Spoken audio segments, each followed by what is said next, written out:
दोस्तों, forensic science field से related जितने भी लोग हैं उनके लिए एक अच्छी खबर सामने आई है। और न्यूज़ ये है कि national forensic sciences university bill को लोकसभा में पास कर दिया गया है, और वो भी बिना किसी डिबेट के।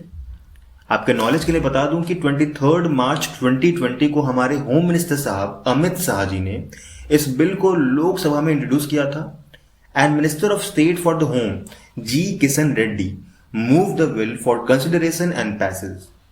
तो आइए जानते हैं इस बिल से जुड़ी कुछ की पॉइंट्स। तो पहले आते हैं एस्टैब्लिशमेंट ऑफ यूनिवर्सिटी पे। तो अभी जो दो यूनिवर्सिटीज थी, यानी Gujarat forensic science university Gandhinagar और Loknayak Jayaprakash Narayan national institute of criminology and forensic science Delhi, they both shall be established as an university by the name national forensic sciences university, और यूनिवर्सिटी का हेडक्वार्टर होगा गांधीनगर गुजरात में। अब दूसरा हम जान लेते हैं ऑब्जेक्टिव्स के बारे में, यानी इस बिल का मकसद क्या है। तो पहले तो this will promote academic learning in the field of forensic science in conjunction with other allied areas such as law, behavioural science studies etcetera. दूसरा कि फॉरेंसिक साइंस फील्ड में रिसर्च को इंकरेज करने में ये यूनिवर्सिटीज हेल्प करेंगी।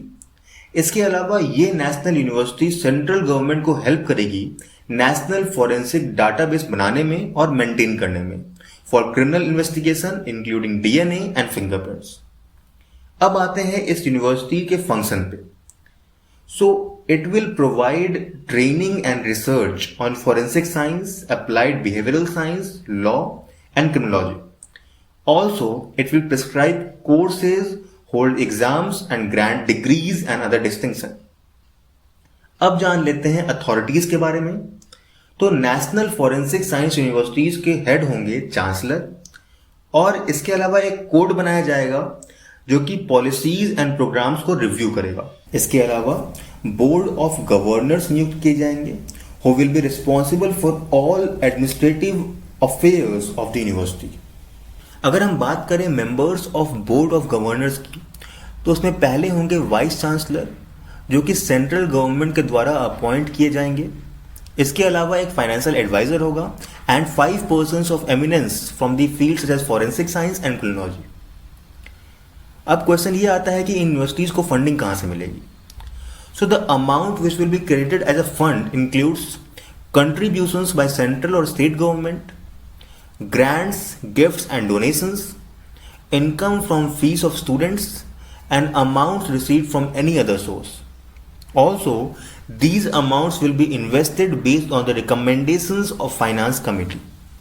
और एक important news ये है कि रक्षा शक्ति यूनिवर्सिटी जो कि एक स्टेट यूनिवर्सिटी थी, इसको रिनेम करके कर दिया गया है राष्ट्रीय रक्षा यूनिवर्सिटी, एंड अब ये एक सेंट्रल इंस्टीट्यूट कहलाया जाएगा। तो ये थे कुछ key points related to national forensic sciences university bill 2020।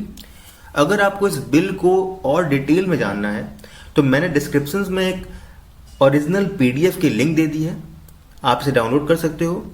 और ऐसे ही अपडेट्स पाने के लिए चैनल को सब्सक्राइब जरूर कर दें। तब तक के लिए stay safe and bye bye guys.